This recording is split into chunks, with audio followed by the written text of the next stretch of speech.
Agora sim, daremos início à sessão O Big Data como estratégia de ganho de novos mercados.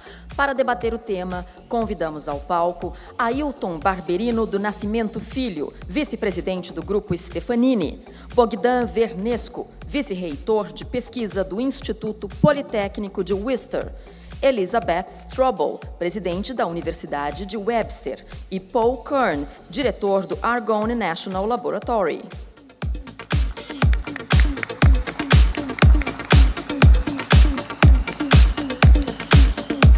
O moderador será Marco Laurea, vice-presidente de Soluções e Big Data da IBM América Latina. E é com ele que iniciamos este debate. Boa tarde, Rodrigo. Seja bem-vindo aqui ao palco também.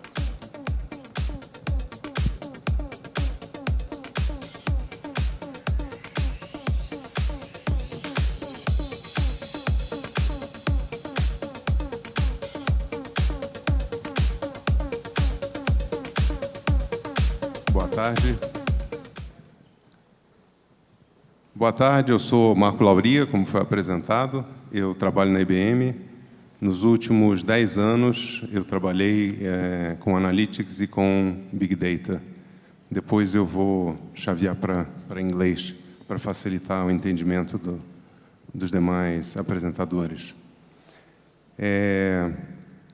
Como eu comentei, há 10 anos eu trabalho com Analytics e Big Data, e eu não vou falar, mais uma vez, por que usar Analytics, usar Big Data, representa uma vantagem competitiva para as empresas. Esse era um discurso que a gente fazia 7 anos atrás, 8 anos atrás, e tem muitas pesquisas que demonstram isso. Então, já faz, acho que, mais de 5 anos que todos estão convencidos disso. E, ao invés disso, eu gostaria de falar um pouco quais são os obstáculos, por que é importante Analytics, Big Data, como a gente chegou onde está, um pouquinho dos obstáculos que a gente tem hoje, e falar um pouquinho de Machine Learning, como eu acho que isso complementa Analytics e Big Data. Tá? É inegável a explosão de dados que a gente vive hoje. Dados gerados aí por todos os tipos de fontes. Então, nós temos o fenômeno das social media, né?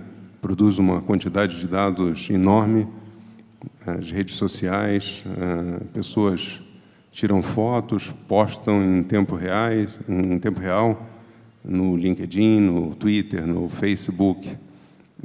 Isso gera uma quantidade enorme de dados, uma oportunidade de você fazer um data mining. Também, cada um tem pelo menos um celular, às vezes mais de um, e esses celulares, eles são uma fonte também geradora de dados. Todo celular tem um GPS, todo celular tem uma máquina fotográfica, está conectado nas redes sociais via internet. Então, eu diria que esses dois fenômenos, né, da internet das coisas e das redes sociais, fizeram com que tivéssemos uma explosão ainda maior na quantidade de dados que são produzidos, né? Adicionalmente, o custo de processar esses dados barateou muito. Tem a lei de Moore, storage ficou mais barato, os CPUs ficaram mais baratos, apareceram novas tecnologias aí como Apache, Hadoop. Então, processar os dados, fazer um BI, fazer um Business Analytics, hoje é uma realidade não só viável, mas eu diria economicamente é relativamente fácil de justificar. Então, eu acho que a combinação da explosão dos dados com essa tecnologia acessível fez com que, nos últimos anos, se popularizasse aí o que foi uma evolução do BI para um Business Analytics. As empresas pararam de perguntar um pouco o que aconteceu, para entender um pouco por que aquilo aconteceu, usar ferramentas estatísticas aí para você fazer previsões do futuro, fazer simulações de cenário. Então, nós evoluímos do ponto de vista de Analytics ou de BI para cenários um pouco de entender o passado, para cenários onde você prevê o futuro, onde você simula, desenvolve cenários para ver o que poderia acontecer. Surgiram tecnologias novas, como a possibilidade de fazer isso em tempo real, então, Streaming Analytics. Surgiram dashboards que permitem, mesmo uma pessoa que não tem uma formação, ela conseguir interpretar os dados. Está cada vez mais sofisticados os programas para representação visual desses dados. Então, com isso, você consegue levar Analytics a um grupo maior de pessoas e ferramentas também que tornam mais fácil essa análise de dados, a criação de modelos e tal. Então, eu diria que passou por uma democratização também de Analytics e de Big Data. E nos 2 últimos anos, como eu comentei, além do grupo de Analytics e Big Data, eu sou responsável pelo grupo de Watson, são as tecnologias associadas a Machine Learning e Artificial Intelligence. E aí eu acho que existe uma complementariedade grande entre as duas coisas. E o Machine Learning te permite fazer sentido de coisas, de dados não estruturados que nós não tínhamos tecnologia para fazer. Então, coisas como speech to text, você consegue converter uma gravação em texto, e depois você pode fazer um data mining, pode fazer uma analytics em cima dessa informação. Com isso, você pode avaliar um call center, você pode avaliar gravações e conseguir fazer uma analytics em cima disso. Tá? Ferramentas como, por exemplo, de reconhecimento de imagem ou vídeo analytics. Então, você pode fazer analytics em cima de imagens. Você pode reconhecer fotos, você pode reconhecer padrões, pode reconhecer sentimentos nas fotos, é possível. E tem 3 categorias que me chamam a atenção, que têm tido uma demanda grande. Uma de reconhecimento de personalidade, e tentar adequar produtos à personalidade do usuário, por exemplo. Então, existe uma API de Machine Learning chamada Personality Insight, que eles permite avaliar a personalidade das pessoas e fazer uma oferta customizada para isso. E coisas como, por exemplo, Tone Analyzer, é uma análise do tom de voz, ou Sentiment Analysis, é uma análise do sentimento que está por trás de alguma coisa escrita. Tá? Então, só para dar alguns exemplos, imagina que você pode ler milhares de documentos, reportes de clientes, pode fazer isso em tempo real, está acompanhando social media, e não só você está entendendo aquilo, mas você está categorizando e classificando em relação ao sentimento que está por trás de cada uma dessas experiências. Tá?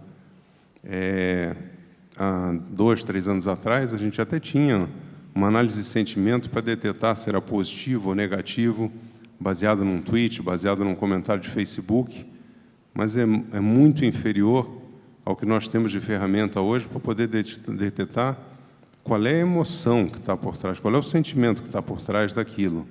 É um sentimento de algo agradável, é desagradável, se é desagradável, por quê? Então, eu acho que é um desses casos que complementa muito a análise que a gente conseguia fazer com Big Data.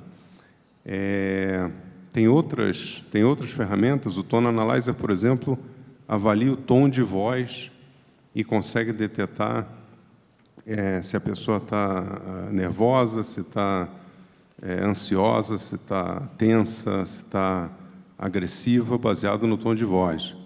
Então, você poderia, por exemplo, ter um supervisor de um call center eletrônico, ele está fazendo transcrição em tempo real dessas conversas e ele está avaliando para ver se precisa tomar alguma iniciativa, transferir essa ligação para alguma pessoa mais especializada, ou seja, ele está monitorando em tempo real qual é o sentimento que está se passando nessa gravação. Então, sob esse aspecto, quando eu olho hoje as ferramentas de Machine Learning, eu acho que elas permitem uma sofisticação daquilo que a gente fazia antes com Big Data e complementa muito, aumenta muito o escopo do que dá para se fazer. Tá? Quais são os principais obstáculos que eu vejo hoje? Tá? Eu acho que existe um obstáculo cultural ainda, existe um aspecto de engajamento, de cultura, existe um ponto ainda a ser trabalhado em determinadas empresas, existe um aspecto de skill, de formação de recursos em algumas dessas áreas, principalmente as mais novas, pessoas com conhecimento de machine learning, de inteligência artificial, data scientists, ainda são alguns skills que são difíceis de conseguir. E eu diria que tem um desafio de governança de dados, que é um desafio que não é menos importante, e às vezes isso é relegado para um segundo plano. Não adianta fazer analytics ou desenvolver um sistema de Big Data se você não tem um mecanismo de data governance, se você não garante a qualidade de dados. Então, esse é um aspecto extremamente importante quando a gente fala de Big Data. Tá? Então, eu acho que isso faz uma introdução para o painel. Aqui nós temos pessoas, nós vamos ter a chance de explorar aspectos diversos, pessoas do meio acadêmico, um laboratório de energia, da Stefanini. Então, nós vamos ter a chance de explorar esse tema sobre diversas óticas. Tá? Eu gostaria de passar um pouco para que eles se apresentassem, falassem um pouquinho. Talvez começar, Elizabeth, se me permite. I'll switch to English to allow them to follow up on the discussion. As I was mentioning, it's always a challenge if I do everything in English or a piece in Portuguese and a piece in English. But they are going to be able to cover what I said, exploring different aspects of it. So I would like to ask first Elizabeth to tell a bit of her background, the work that she is doing, and then we can go to the other participants, and at the end we can do a debate. Elizabeth, please. Well, thank you. I look forward to being part of this conversation with my good colleagues, and it's been a wonderful experience to be here in Brazil for my first time and to learn more about the challenges that we share as a worldwide community.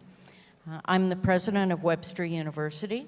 Webster University is a nonprofit university with its home campus in St. Louis, Missouri, in the United States.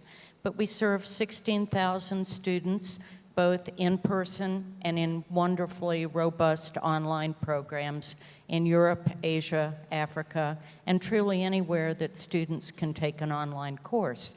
So I am eager to talk more about the kinds of programs that we offer for those who work in big data, including cybersecurity, because at Webster University, we always seek to meet a need.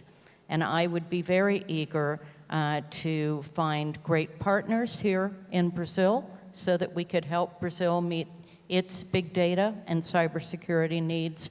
I'm eager to welcome students, and I'm eager to establish a campus either in partnership or alone here in Brazil because I am so encouraged by the enthusiasm and the opportunity here.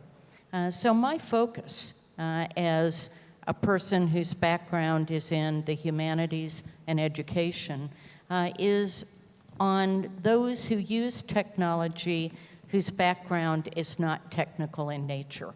I have done quite a bit of research about this, how writers use technology, how teachers use technology, how individuals on university campuses, including our own students, use technology, and how their lack of familiarity with data integrity issues create the very vulnerabilities that cause us to not meet the potential of big data.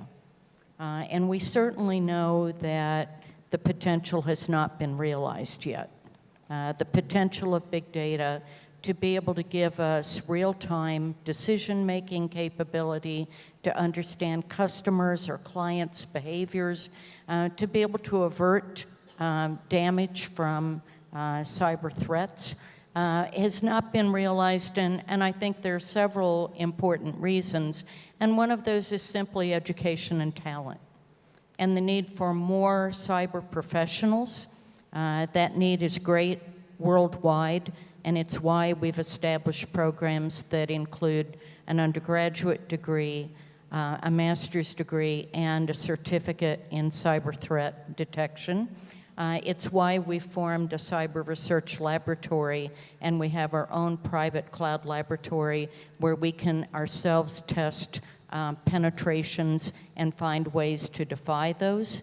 And it's why we've created an industry collaboration that's housed at the Kennedy Space Center and in partnership with Sandia Laboratories to find ways that we can share best practices across industry and government and academia, because the more we share about how to manage the integrity of data, the more successful we will be in being the innovators in big data usage, as opposed to those who would want to thwart and compromise our data. So those are the interests that I have in talking more as we further today's discussion. Thank you. Thank you, Elizabeth. Then maybe Ailtom can comment from a different perspective, being one of the companies in Brazil that have experience not only with big data, but also machine learning. Can you talk a bit about what we do and the work from Stefanini? So, first of all, thank you very much for this invitation, opportunity to be here with all of you. So, before to start, just to say a little bit about myself. So, I am an economist, and with a master in corporate finance. But I started my career in Itaú 37 years ago, so it was in 1980. So working with MIS. So my entire life, I worked with management information systems. So now we are in this new age of technology. Today I work for Stefanini. I am working in Stefanini since 2001. And so this is a very interesting moment. Stefanini is in 41 countries today. We employ almost 24,000 people. And we have many different services. But talking about this digital transformation age, and especially about big data, which is, without this, would be impossible to move to these digital transformation services. We have done many different projects. We have a company, it's called the IHM, which is focused on Industry 4.0. And the Industry 4.0, we apply this kind of techniques, big data, analytics, Internet of Things, a lot. So in order to make these projects and to transform the today business and the future business, so we need to transform, to not only transform the technology, but change our mindset. So when we go today to analyze new markets, we are not thinking about a physical market anymore. We are thinking about how to integrate the business chain, how to integrate cultures, how to integrate processes, everything in a digital way. So I'm talking about digital services and digital manufacturing. So collecting all informations that we never had before to understand how those business works, how a machine works. Today, you can see many different products or big machines like an airplane working in the air, sending information all the time to the base in order to enabling engineers to understand how that machine works. So projects like that, it's come up to our reality today and make us to understand new informations that we never had before. So today in the market, we can work with different technologies applying to agriculture, to health, to machines. We are doing that. Today you have your applications in your mobile, but in some years, these applications will not there anymore. You'll be solving problems, talking to your machine directly, like with solutions supporting you, like cognitive solutions, like Watson and other solutions that makes your machine talk, so supporting you to receive a new service or a new product in your mobile or in your life. So this is how we, or with what we are working today. So big data for us is the way to understand how this world works and what kind of services will be developed after this. Just giving some information. Based on research made last year, we have today $500 billion in new products and services developed every year.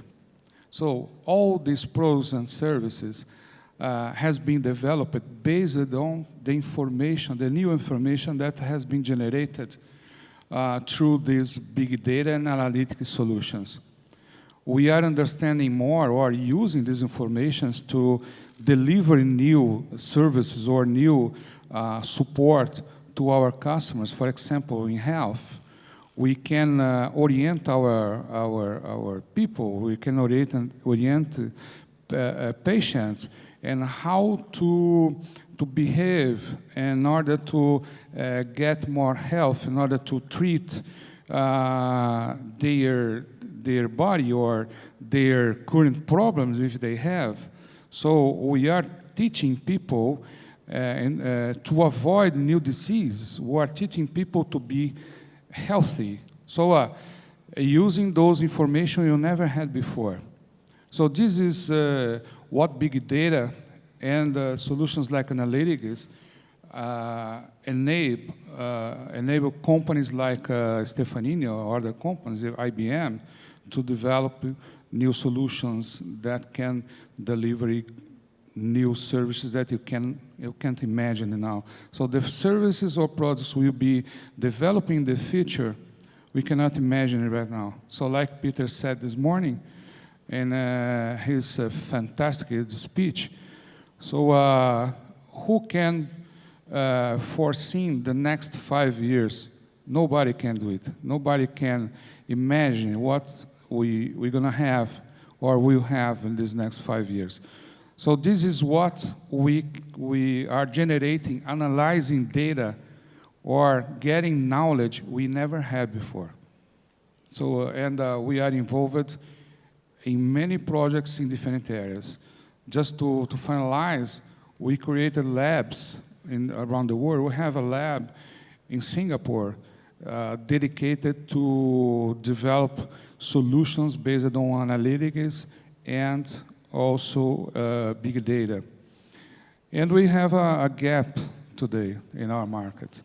We need to train more data scientists here in Brazil. We are getting much of those resources outside Brazil, in Singapore, in Romania, where we have another lab, in Richmond, Virginia, where we have another lab.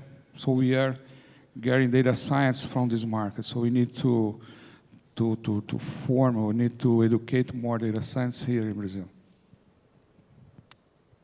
Thank you, Ailtom.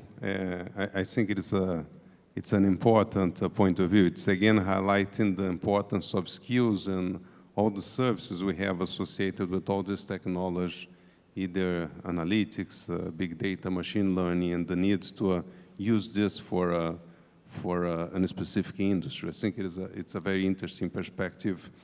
I would like to invite Paul to also talk about his background and his experience with technology. Please, Paul. Okay, thank you very much. It's a real treat for me to be here as well today. I've really learned a great deal and have drawn a great deal of inspiration from the interaction and the conversations that we've had throughout the day. So I'm Paul Kearns. I'm the interim director of Argonne National Laboratory. Argonne is one of the U.S. Department of Energy's national laboratories. We are a research powerhouse, and we're really focused on three primary objectives. One is discovery science, second is development of energy technologies, and the third is operating some of the world's largest scientific user facilities. Think light sources, think leadership computing facilities as well. The national laboratories as a whole work with some of the largest data sets around, some of the biggest data sets, if you will, around. Really generated by the great research we do, the scientific instrumentations that we operate, instruments that we operate for our own research activities, but also for industry and academia, and also our advanced leadership computing facilities. Here in Brazil, the Cirrus light source is under construction in Campinas, which is all about X-ray imaging. I think discovery of new drugs, think understanding materials, think understanding defects in materials, think really fantastic new commercial products that come from discovery of those materials as well, really driving innovation in that way. The Cirrus light source, which is under construction, will be a world-class facility when it's commissioned. At Argonne, we have a sister facility, if you will, we call the Advanced Photon Source. It really is a powerhouse in terms of the research we do. Again, for academia and industry. One set of experiments from Argonne, from the Advanced Photon Source will generate 200 terabytes of data, just a remarkable amount of information from an experiment. If you think of 200 terabytes in terms of your music playlist, that's probably on your iPod, about a 2 years worth of listening, if you will, to music. Looking beyond that, another great example of large data sets we work with is really in climate research. It is one of the first disciplines expected to generate an exabyte of data. That exabyte would equate to about a 2 million year playlist on your iPod, very significant in that regard. Another recent challenge across the world is associated with medical imaging, mapping the human brain, if you will. Great efforts underway across the world. If we're successful, or when we're successful, let me say it that way, we'll have generated a zettabyte of data, which is a 2 billion year playlist, if you will, just an enormous amount of data in terms of us to understand and really learn from it in a very significant way to really improve, if you will, life for us all here on Earth. Of course, when we're working with these large data sets, the national laboratories face challenges like many others, and those challenges include accessing data from multiple sources. We've talked a little bit about that on the panel already today. And of course, data from numerous platforms. Many times we try to integrate data across various scientific instruments, if you will, and from different locations as well. Really analyzing that data in an efficient way is a big challenge for us, doing it timely and cost effectively. And then also visualizing the data to really allow us to understand what it is that it's telling us. There's significant risk as well associated with use of big data. Think privacy, think security, think intellectual property rights, think how we might limit our liability if there were to be a loss of data is certainly a concern for us.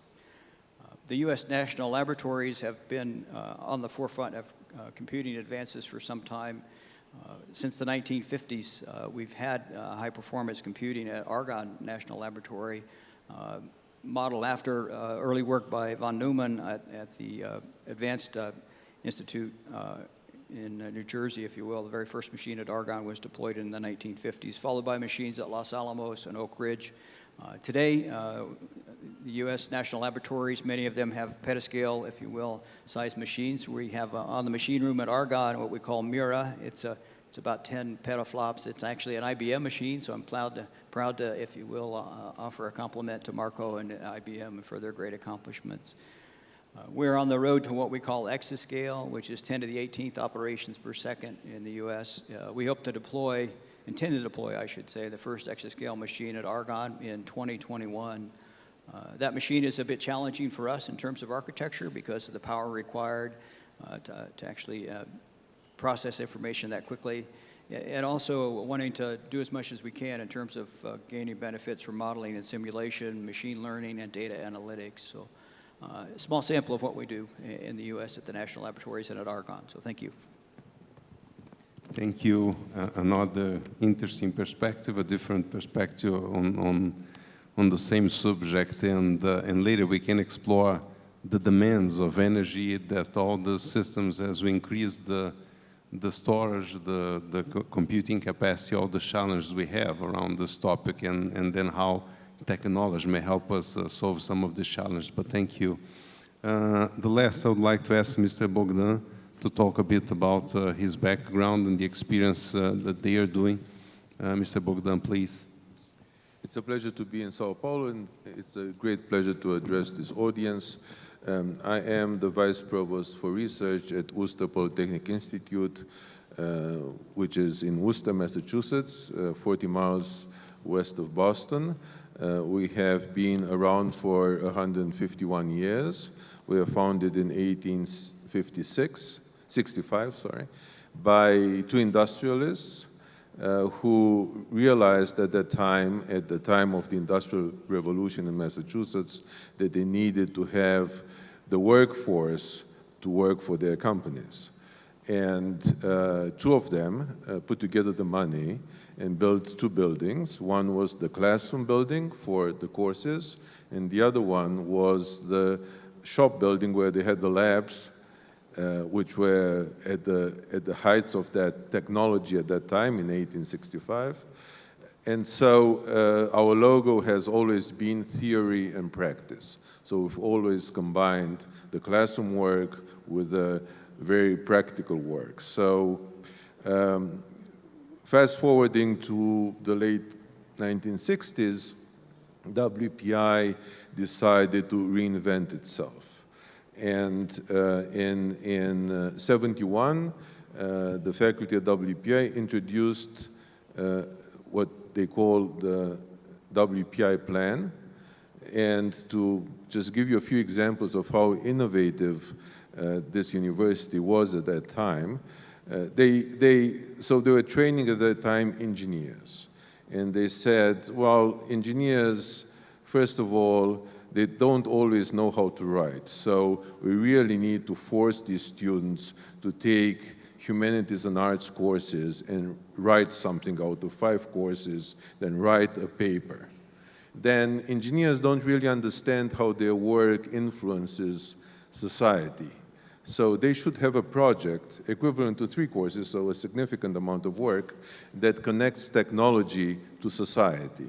So in their 3rd year in the undergraduate program, all our students have this project that connects technology to society. And in fact, we have more than 40 project centers around the world where we send students and faculty to embed in the local communities, nonprofits, government, and companies to work with the locals and understand the culture from Panama to Namibia to South Africa to London to Bangkok to Singapore.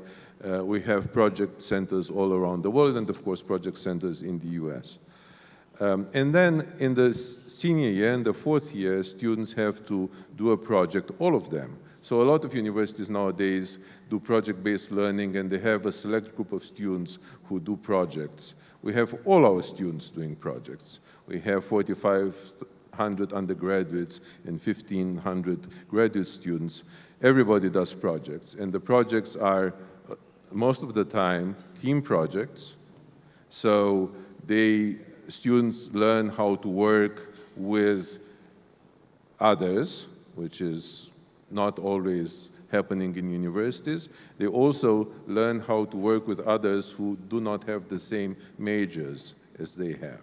So they know how to explain their work in someone else's language. They also learn how to present to companies, because most of these projects are sponsored by industry. And so they have to go to companies and make presentations and so on. So we are a very innovative project-based learning university. We were awarded less than a year ago by the Wall Street Journal. We were named #1 as faculty who best combine research and teaching. We were also awarded last year by the National Academy of Engineering the Bernard Gordon Prize for Innovation in Engineering and Technology Education. So this is where I work, WPI. If you want to send your students in an innovative place, please do that. I'm a mathematician, I'm an applied mathematician. I started actually 20 years ago a Center for Industrial Mathematics and Statistics, where we went out. Mathematicians usually don't do that, but we went out to companies and we asked them, what's your problem? And let's figure out if we can help you. So we worked with insurance companies, with financial companies, with manufacturing industry. Everybody has data. We worked on all sorts of data. I have lots of stories about how people use data or how people don't understand how to use data. Now I'm the Vice Provost for Research, so I'm in charge of a lot of the research that is going on at WPI, helping the research enterprise. A few years back, we also decided at WPI that departments are not necessarily relevant and they are kind of an administrative way of doing things, but not necessarily relevant for the goals and the impact that the university wants to have. And so we are developing programs that are not in departments, they're in between departments, because that's where the interesting science and research goes on, not within the departments, which, by the way, most of the departments, the idea of departments is a couple of hundred years old. So we started a data sciences program that was started by the computer science department, the math department, and the School of Business, with the idea that if you want to deal with big data, you have to understand how to work with computers, you have to understand databases, you have to have the skills to analyze the databases. You need also the mathematics and the statistics to be able to do that, so that's where computer science and math comes. And then the other piece that you really need to understand is the business, because if you don't understand the business, no matter how you look at the data, you don't know what to do with it. So people who are working, the data scientists that we want to create are the data scientists who understand the business so that they can ask the right questions, so they can analyze the data in the right way. So we started this program, it is almost 5 years ago. We started from 4 students a year. Now we have 70 students coming in the fall. It's master's and PhD. We also are starting a minor for students because we also don't want to put this into an undergraduate degree. We want to have students attracted from various degrees, from math, from computer science, from business, who come to data sciences with different interests so that they learn what they lack in the program. And so that's in a nutshell what we're doing. Thank you, Mr. Bogdan. And I think, again, we touched on the subject of skills and the need for skills.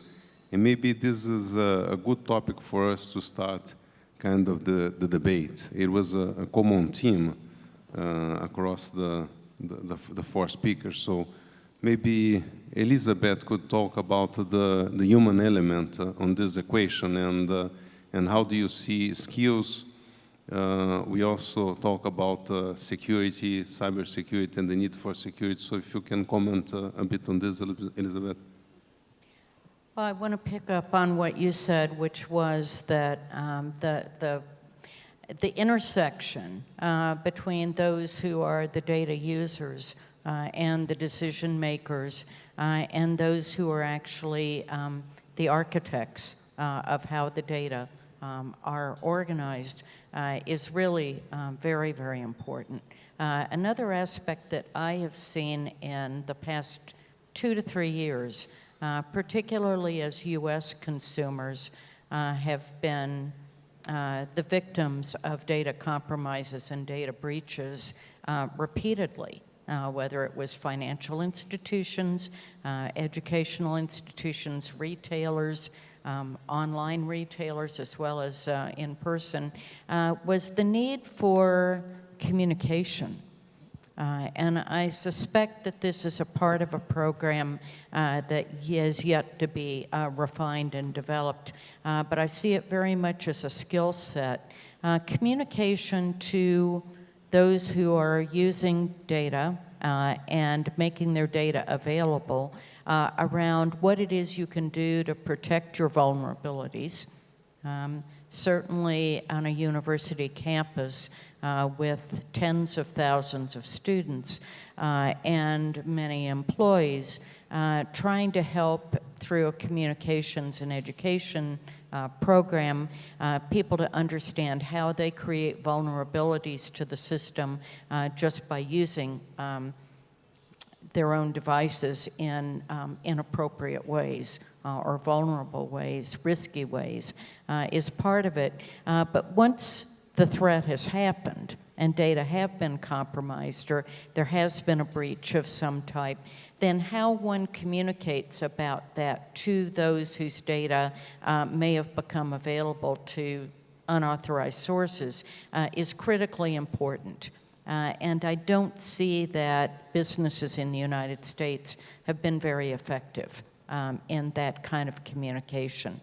So I see that engaging the public and users in broad-based ways is really important to offset and prevent threats to data integrity, as well as to help people understand what you do and what happened when it inevitably happens, because it is inevitable. In every one of our organizations, we're constantly having outside organizations or even those inside the organization cause vulnerabilities and data breaches. One hopes that you identify them before they're serious, but being able to find ways that you communicate about how to deal with this is an important skill set for leaders, as well as for those who work at many levels of the organization, in my opinion. So it's not just a technical set of skills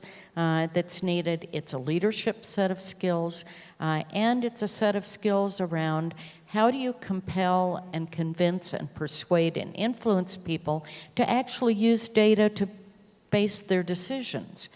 Because even with effective data that has been queried and organized in ways that actually answer the questions the organization most desires answers to, there will be leaders in every organization who will prefer to use their own instincts and ignore the data, or actually choose to say, I don't accept what the data tell me, I'm going with my own judgment on this. And that's a human user instinct, and we see it in our human behavior all the time, don't we? The choices we make in what we eat, what we drink, how we drive, all those kinds of things. The human element is not to be ignored. Thank you, Elizabeth. Maybe we can ask Ailtom his perspective, being in Brazil, on the same topic, skills.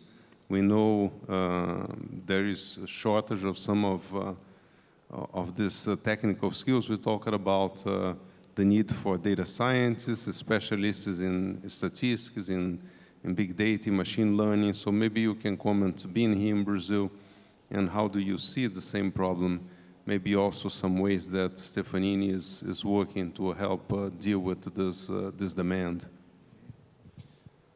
Yes, I think first we need to touch base in order to put some examples about big data and analytics, and then explore how the solutions works. So in the past, we used to say that the data were there in the historical database, and we analyzed that. We created business dimensions in order to analyze how people use it to buy or to behave themselves. But today, after young generation, Z generation that is now among us, the history is completely different. So the data is outside your companies, outside the banks, outside, and you need to collect those data and correlate those data in order to understand the next movements. So, and we need to collect those data online in real time. An example about an application that we have done is for insurance. So, in the insurance side, we have an application. Today, we finished this project. We developed a 100% digital insurance company, 100%. We don't have any traditional product or service inside of this insurance company. So we connect a device in the car, so we know how the driver drives, how his behavior, if he's aggressive or a calm driver, so we know everything. However, we have to collaborate more with him. So, for example, when he's parking his car in a region, and now talking about Brazil, talking about São Paulo, Rio, etc., if this guy is parking his car in certain street, we analyze immediately, the systems analyze immediately that street, and realize that, based on statistical data, that 50% of cars stolen in that region were in that street.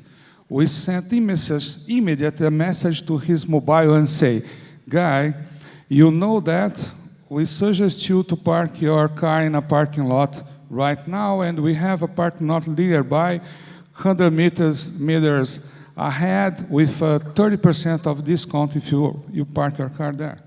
So if this guy or other guy park his car in January in a kind of regions with a big possibility of a float there, we also advise him, this street, you are in risk to lose your car because it's used to have floats this.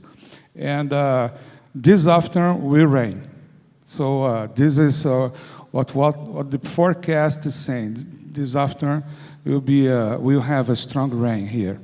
So this is the kind of new collaboration word that we can, or solutions that we can apply and interact more with users. So we are doing this right now.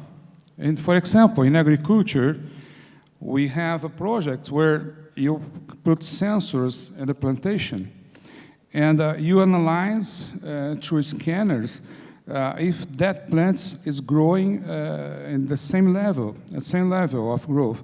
If not, we analyze the region where a kind of plant is growing more than another region. We analyze that part, the portion of the land, of the field, and say, okay, in this portion of the field, we have this kind of humidity, this kind of insumes, and we leverage the other part of the field in order to have the plantation growing at the same level. So with this, we have 30% in terms of good results in that plantation. So data is something that can change dramatically the world and how to do business, how to help people to behave. But this is also a big danger because it's generating a new door to bad guys. So people today are much more exposure because they are changing their information with others. They are changing information through social networks, etc. And we have those bad guys always looking at opportunities or possibilities to invade and take this information. So security now, we are talking about cyber possibilities of cyber attacks in the entire world, cyber attacks going through to stop public services, etc. So your business are much more exposure now than in the past. So other solutions is coming in order to protect that. So in our company, we made a joint venture with a very powerful company, security company called Rafael, is a company from Israel, in order to develop a new cybersecurity to protect the environment. And we created, it's called the CyberDome. It's coming from Iron Dome. And this is new solutions that is necessary in order to protect the environment, not your company itself, but the total environment around. Because your business and your customers is today integrated in this big data scenario. Right? So that's what we are doing here in Brazil right now. Marco, may I add a few comments? I think in picking up on the theme of cybersecurity, I think all of us realize today it's important we start education early. Certainly, you know, I have a grandson who's 12 years old. He's got an iPhone. You know, he's very active. He's certainly out there sharing his information rather freely, concerning to his parents as well as to me. He doesn't know any limits, so he really needs to be taught that, and it's an important reminder that we all need to start early. I will say that Argonne is fortunate in that our sponsor, Department of Energy, has what we call a cyber competition every summer, basically, where we bring in junior high and high school kids, basically, and give them a nice big challenge in terms of how to prevent, if you will, a release of some information that you didn't want to have released. And so it's a really healthy way, I think, to encourage people to think about cybersecurity and really start early and get people really in that practice and thinking about what they're up to. The other thing I wanted to comment on was really in terms of the development of the workforce and the skill set. Much like many fields, scientific fields and engineering fields, really computer science really is a dynamic field that changes very quickly, and so really kind of a continual refresh, if you will, for the workforce. You know, at Argonne, I would think a good example is really machine learning. It's really something new in terms of our scientific research, and getting a scientist or an engineer moving away from what she or he has done for 20 years to think about machine learning and actually letting the data speak to you more freely rather than driving your thought process based upon your experience, your legacy, if you will, and trusting, moving away from your intuition is a big challenge. And so really reaching out to them to really help them understand real time, if you will, as they learn how to really use machine learning and other new developments is really important.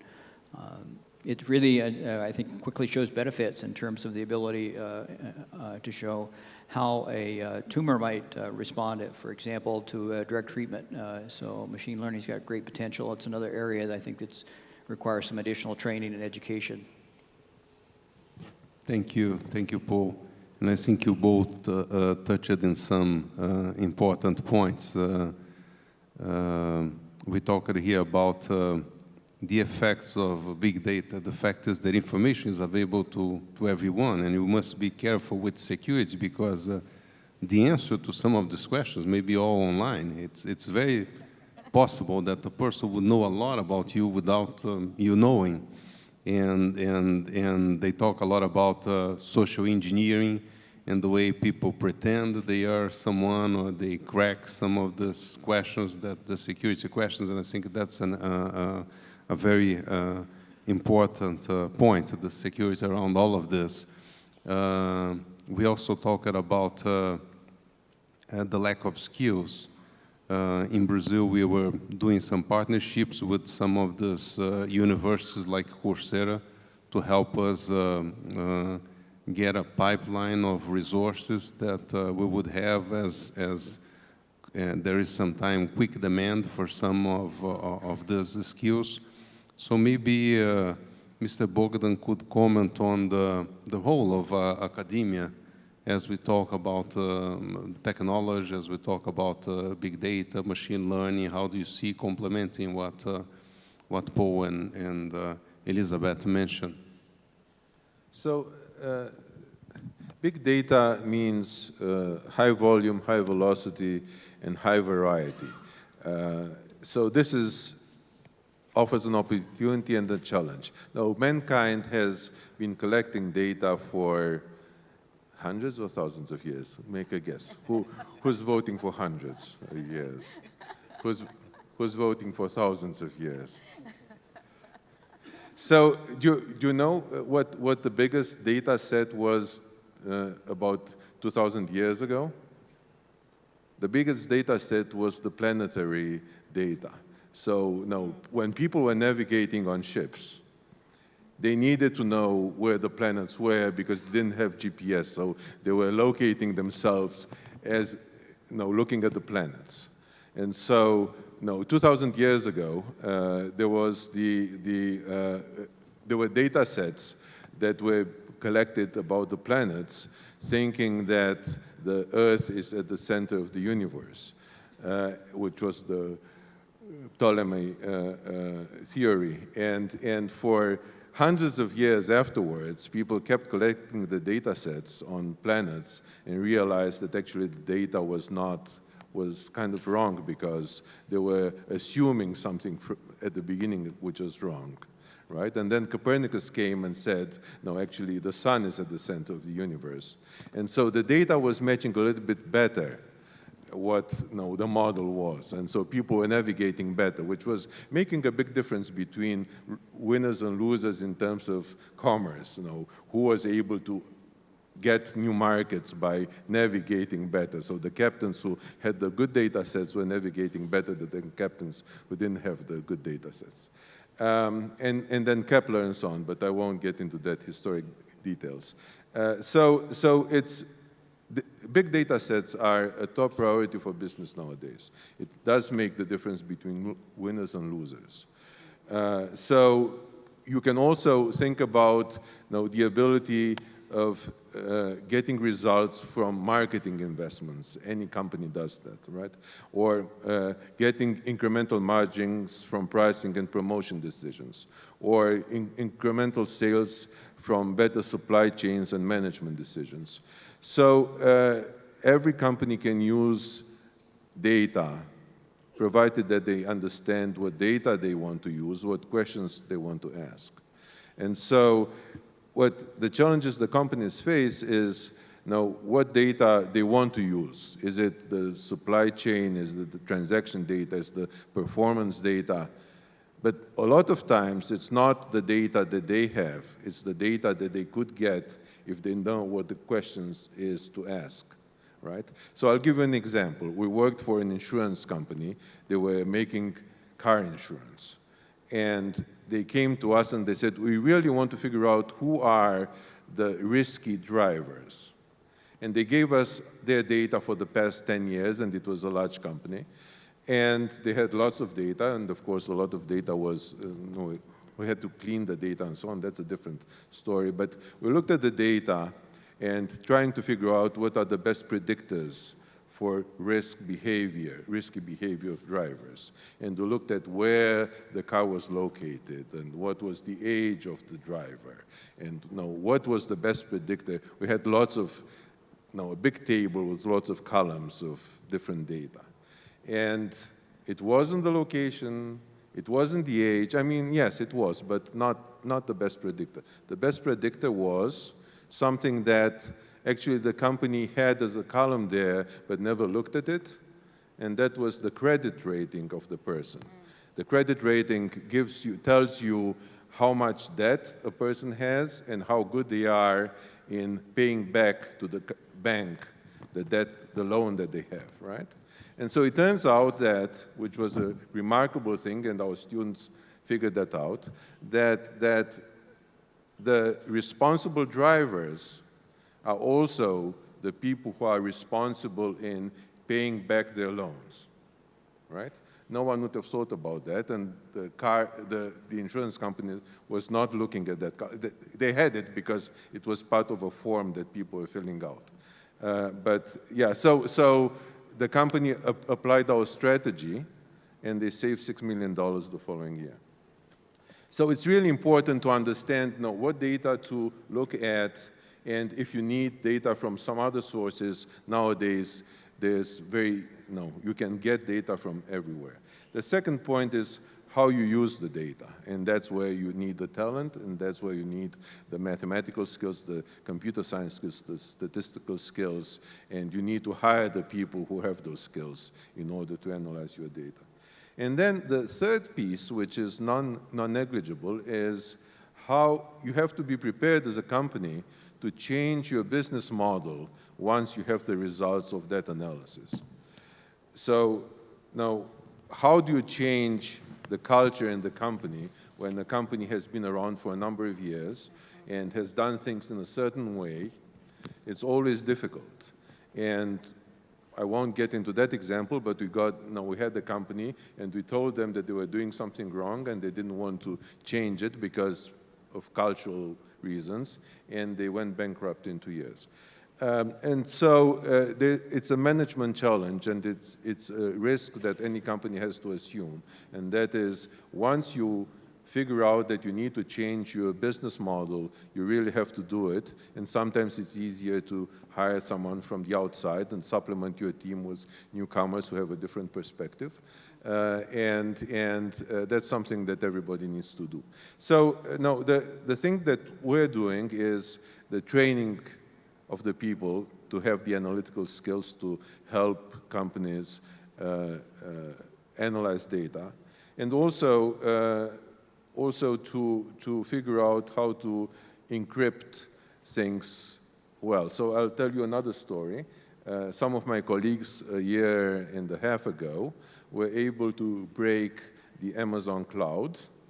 And they did that by setting up a server in the cloud and figuring out when the server was accessing the memory that was giving the RSA key, encryption keys. And then they were able to figure out by timing stuff what the keys are. And so then they let Amazon know. And there was a patch put together, and then my colleagues wrote a paper on that, and that was funded by the National Science Foundation with $500,000.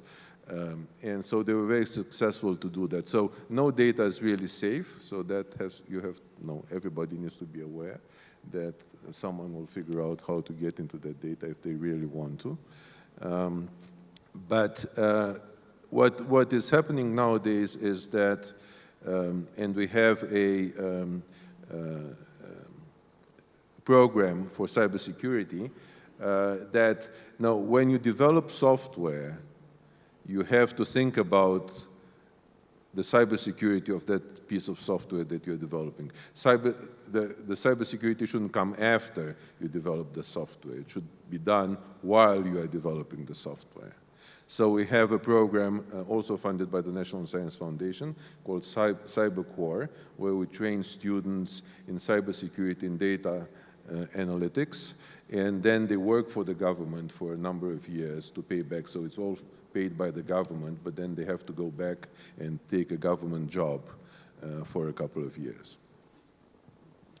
Thank you, Mr. Bogdan. I think, again, reinforcing the importance of skills, while we have some tools that help make sense of the data, building the right models, having the statisticians, the mathematics is key for really taking the right conclusions. So I think it's a very, very important point. Maybe we change a bit. We all talk about skills, we talk about the models, but all of this processing power, memory, disk, all of this will demand energy. So maybe it's a question for you, Paul. It's how do we deal with this demand? And in your work, if you're doing analytics and use of big data to look for new sources of energy to couple with this increased demand, technology will be everywhere. We have sensors everywhere. We have data that is getting bigger every year. How do we handle this energy demand? I think there are a number of ways, really, that allow us to address the challenge you're speaking of. And one really is looking, of course, for more efficient ways for processing information. We had a discussion before the session on grid computing. Certainly that offers, if you will, a chance to operate at a more efficient level by utilizing existing systems across a wider network than really concentrating capabilities at one location. Certainly is an application that could bring greater efficiencies. Advanced architectures is another possibility in terms of really how we process information. There's a lot of discussion now. Are we at the end of Moore's Law and what becomes following that in terms of advancement and in terms of architectures for machines? And certainly quantum computing is talked about a lot, as well as neuromorphic computing. I think those are all good things, and also in terms of development of algorithms and being really efficient in how we're asking a machine to perform an operation. It really requires advanced mathematics and really continued study in that field. So I think there are great opportunities to really drive efficiencies in terms of how we compute, and also in terms of development of applications, I would say, is another great way to think about gaining efficiencies. In terms of energy technologies, themselves, I would mention some work that we have underway at Argonne. We took on a grand challenge a few years ago associated with energy storage, which is really development of advanced batteries, if you will. Many of us carry phones that have lithium-ion batteries. Thinking beyond that technology into perhaps what we call beyond lithium-ion advanced technologies, really that allow us to store more energy in a battery at reduced cost is really what it was all about, and looking to reduce the cost by 5 times, if you will, a fifth the cost, if you will, and 5 times the energy storage basically in a battery. And one of the things we were able to do relates to the topic here in terms of big data was establish what we call the electrolyte discovery laboratory. Batteries are made up of an anode and a cathode electrolyte, and a lot of different, if you will, advanced chemistries, a lot of electrochemistry really to be explored in terms of what the potential is. And so we established what we call the Electrolyte Discovery Laboratory at Argonne. It really looked at over 100,000 different potential elements and a combination of elements, different chemistries, and identified 23,000 that have potential to really enhance the battery that we have in our pocket, if you will, associated with that phone, or that we might use in a tablet or a laptop. And really that came through, if you will, very careful evaluation, modeling and simulation, as well as really some just excellent work in terms of visualizing the results of that. So lots of potential, I think, really, and those are just a few small examples, a few comments. Thank you. Thank you. Maybe we get back to Brazil. And you mentioned about the industry 4.0, you mentioned about digital transformation, things that Stefanini is engaged in. How do you see big data and machine learning helping with this challenge? Everyone wants to be digital, wants to transform themselves. How do you see this technology helping with this digital transformation, Ailtom? We see a lot of opportunities for industries today, manufacturers, to transform their products in something that can collaborate more with their business. So examples is like you can transform your final product in something that can be used as a services and generating recurrent revenues for you. But the most important thing is how you can get more information about your products, like to predict maintenance, to collect more information and data about how that specific product works, and helping your users to get more benefits from your products. So here in Brazil, we are working with focus on these digital transformations for industries in order to help them to be much more efficient. So this is the projects where we are focusing here in the industries. to transform the production line, transforming products, and to become much more efficient at all. This is one part. In terms of service digitalization as well, so how can you transform certain kind of services in order to get much more efficiency from that? Public services is one area, which is in Brazil, we can and we are working a lot in order to transform that. All these things has been generated a lot of different data that has been collected and analyzed, correlated in order to give answers, to give more informations to improve again and again those services. So this is some projects where Stefanini is putting more efforts. And talking about machine learning. So today we are applying cognitive technologies. We are using technologies like Watson from IBM in order to generate different services, more services. We have our own solutions as well that we are using in order to collect other or to transform services, collecting more data, analyzing that, and developing new ones. So I think the future of this is based on artificial intelligence, cognitive technologies that can be applied to generate new solutions. And talking about artificial intelligence, we are not saying that this is new. We have applied artificial intelligence in many different products in the past. So we have spoken about that. So many years ago, more than 20 years ago, we developed a machine to take decisions, investment decisions, based on the market behaviors, based on a lot of rules that could be analyzed, creating news, taking decision over the data. But today, we have more technology to use applying with artificial intelligence, which is cognitive technologies. So I believe that in the future, machines will be taking decisions itself, helping you to move to the next step. So like learning about yourself, so your behavior.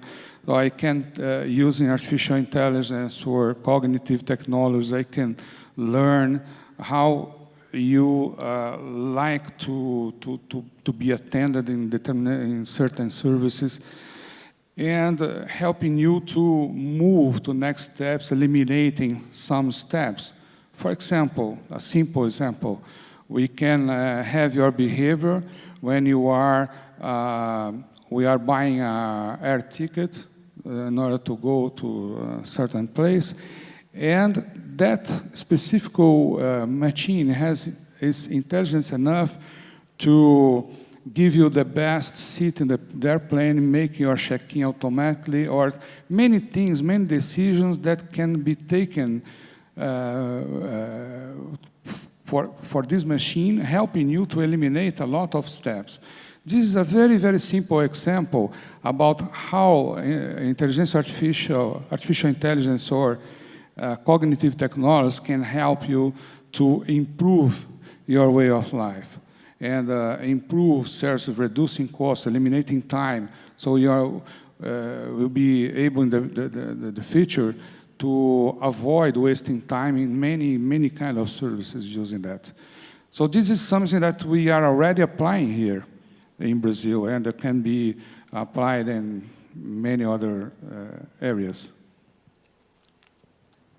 Thank you, Ailton. And I think, again, you touched in some of the use case for big data. In your first part, you mentioned about knowing your customer, what we call like the 360-degree view of the customer, and that there is more data outside than you have inside the company. And that's very important, because companies realized that a few years ago.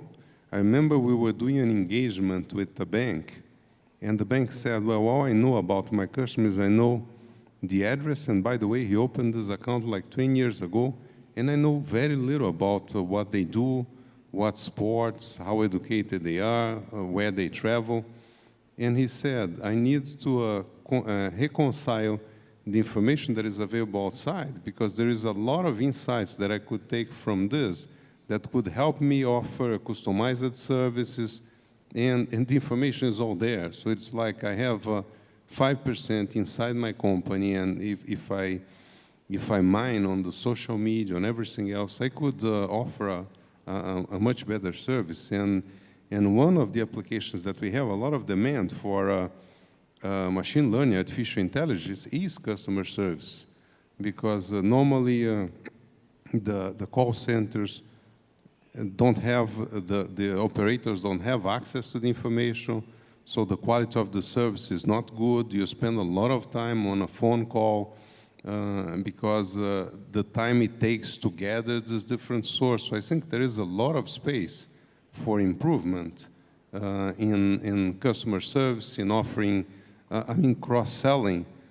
Amazon is a great example of how much machine learning there is behind their algorithms for providing you suggestions on the next best offer. It's another typical use case we have for big data. So I think you touched some very important points and some good use case we have for big data, not only in Brazil, but in the rest of the world. Elizabeth, when we were discussing outside, you mentioned you were an early user of technology, and in fact, you adopted some of the things like social media very early. Could you help us understand how you're using this on the university and some of this technology, the difference it makes for the education field? Yeah. I was an early adopter of electronic mail, and then just continued to evolve around electronic communications, and very early adopted Twitter, and then Facebook, and now Instagram is really my favorite because I just love sharing images. But I have the particular challenge, being the president of a globally located university, to build community. And that's my desire, is to build community among the students on our different campuses, and the faculty and staff, and the communities that we serve in each of those locations. Because I really believe that at the intersection of technology and humanity, which is very much what we've been talking about, the world's most pressing issues, whether it's issues of health, poverty, empowerment of girls and women, security, all the kinds of things that the world wrestles with. The intersection of technology and humanity across national borders in a worldwide community where we share solutions and enact those solutions and share intelligence with one another is ultimately what will have the impact that we seek to have. Thank you, Elizabeth. And maybe this is a good link for a question to a poll when we talk about the use of new technology. You mentioned some work you were doing with edge computing and grid computing. How do you see this? So we start moving into the future. Where do you see the technology going? So could you comment on this, please?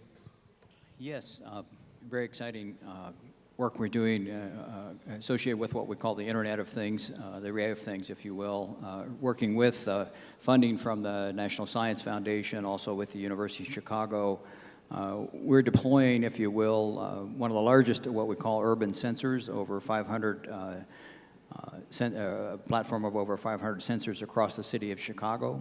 Chicago is not quite as large as Sao Paulo, but it's a fair-sized city in the U.S. And certainly very excited. And it'll collect data, if you will, in terms of the conditions, the environment, and the conditions, real time, very useful for the city to really help it manage infrastructure and services that are being provided and really improve the quality of life, we hope, for all citizens in the city of Chicago.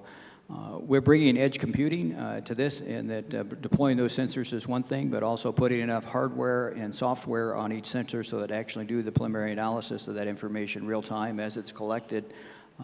It really is a step forward in terms of what's possible these days.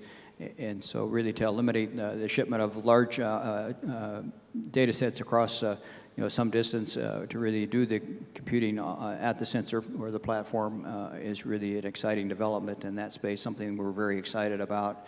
And again, the work is supported by the National Science Foundation in the U.S., and we're doing it in partnership with the University of Chicago. It's a nice example of a very practical application of an advanced technology, a new technology that will change our everyday lives and really do some nice things for us as well. Let me also give another example. In the city of Boston, they decided a couple of years ago to crowdsource the roadside repair. And they developed an app that now if you turn it on when you start driving your car, because of the accelerometers in the phone, they can detect the holes in the road. And so you can get, the city can get this map of the city with all the streets, and they see where there are bumps in the road, and then they can go and fix it instead of sending out a team to actually inspect. Of course, the data has some noise in it because you can drop your phone and that's a false, right, alert. And so they had to actually figure out how to deal with that. But that's an interesting application of how everybody, you can crowdsource this thing. You just let the people in Boston help you figure out where the challenges are. The other interesting thing, and there's a company in the US who does that, they are developing sensors to place in homes. Now we're talking about healthcare for elderly. And so it's proven that if you keep elderly in their own homes longer, then in terms of healthcare, it's a savings. And so you don't pay, as a government, you don't pay as much as putting them in a special facility. And so they place these sensors all around the house, from the bed to the bathroom, to the kitchen, and so on and so forth. And they can monitor the activity in the house. And then with artificial intelligence, you actually can understand what the pattern for that person is, because every person has a different pattern of living. And then you can figure out when the person stays too long in the bed, or doesn't eat, doesn't go to the kitchen, or doesn't go to the bathroom as often as, and then you send a nurse, not every day, but you send a nurse in to check when there's a problem. And so that's another interesting thing on how you can use data, and you can use the sensors that everybody's nowadays developing to collect the data that you need in order to assess the state of health of someone. Thank you, Bogdan, for this interesting example in Boston. I didn't know this one. Some people do not realize that Waze is a big data algorithm. When you subscribe, you are allowing to provide your information.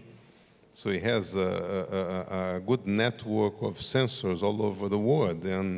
And then the algorithm can easily calculate what are the speed, where the traffic is. But it's an interesting example that I think we use every day, and people do not necessarily realize. And sometimes the solution to a problem is in things like that. You have to make the technology available and then get data from a higher number of people.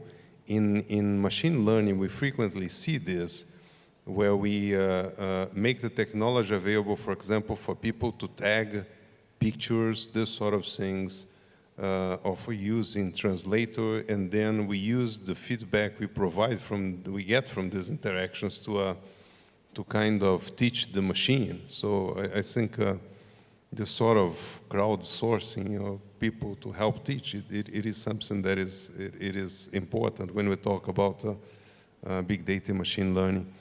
We have a few minutes left, and maybe it's good for us to do one last round with the panelists. And what I would like to get a perspective from you is the future. Is how do you see the future? So if you could have each one of us kind of finalize with some comments you may have, some final comments, and also where do you see this going from your perspective, either on the academia, in terms of the Department of Energy, in terms of your experience with Stefanini in Brazil. Let's think about 5-10 years. You mentioned it's hard to predict technology these days, even on a short horizon.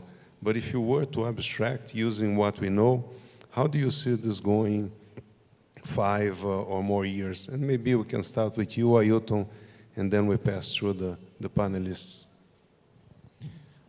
I think we need to think in our lifestyle, to think about the jobs that we'll have in the future. It's very difficult. The future is unpredictable. However, we need to get these examples we have today in our life and project how the life will be in the future. So I'll have cars in the future. I'll need to drive my car, or I can have benefits of services, many services that can be used to move people from one point to another point. So how it will be. So this is something that will come step by step around this technology. The only thing that I know that technology we have today is now constructing the future or the foundation for the future of the humanity. Many things will be changed. Services, jobs, probably in a near future, you don't need to have a job, a fixed job, but something that can make you living better, receiving some money, taking some jobs to be done, because you can live much better than we live today. So technology, I think, is changing the world dramatically from now on. I think we are living a new age of technology. This is the only thing that we can say, because the future now, for the next 5 years or 10 years, I think is unpredictable.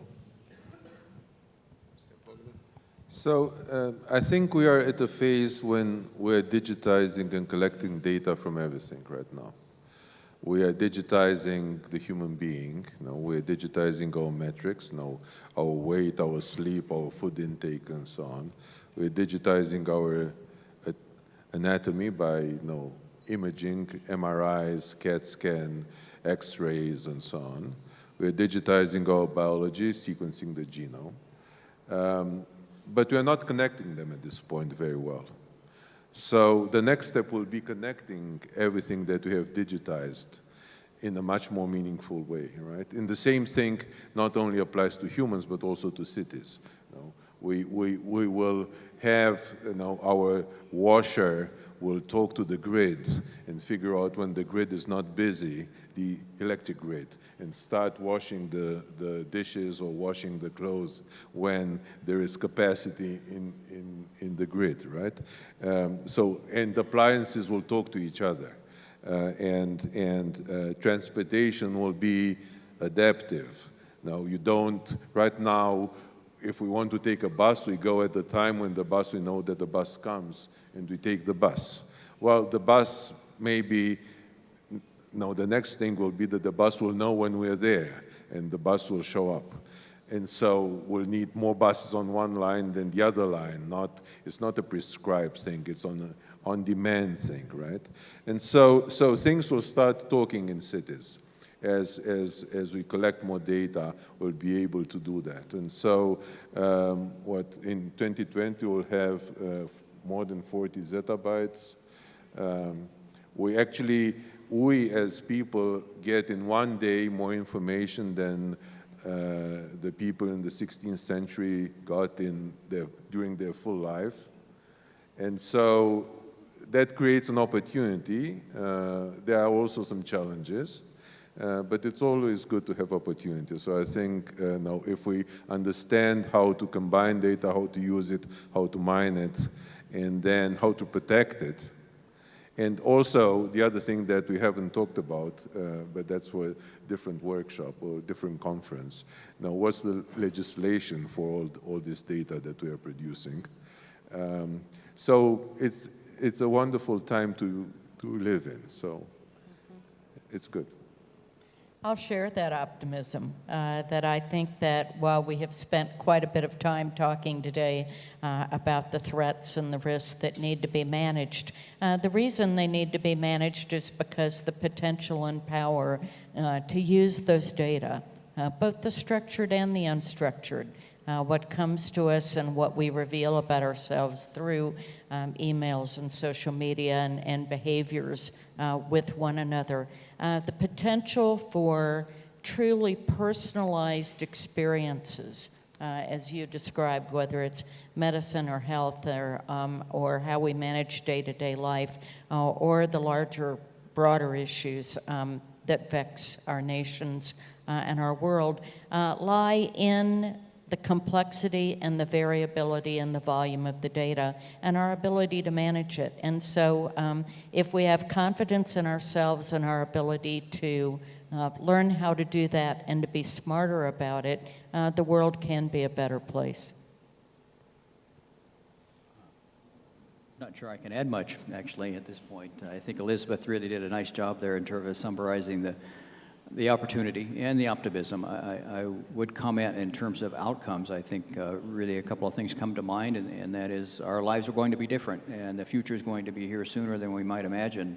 And just in terms of the technologies that we have at hand today, I think about transportation and certainly electric vehicles and self-driving or automated vehicles, I think, are just around the corner in terms of really common use. I also think of the big challenge in terms of health and finding a cure, if you will, to Alzheimer and finding better treatment options, if you will, for cancer, and also things like the Zika virus. So I think the world is really full of a lot of great challenges that big data can really help us address and work towards resolution and really improving the quality of life. Thank you. I think with this we can conclude the session. Would like to thank the organizers and the panelists for the opportunity here to participate on this debate. It was very interesting for me. I would like to thank you for being here and enjoy the rest of the conference. Thank you.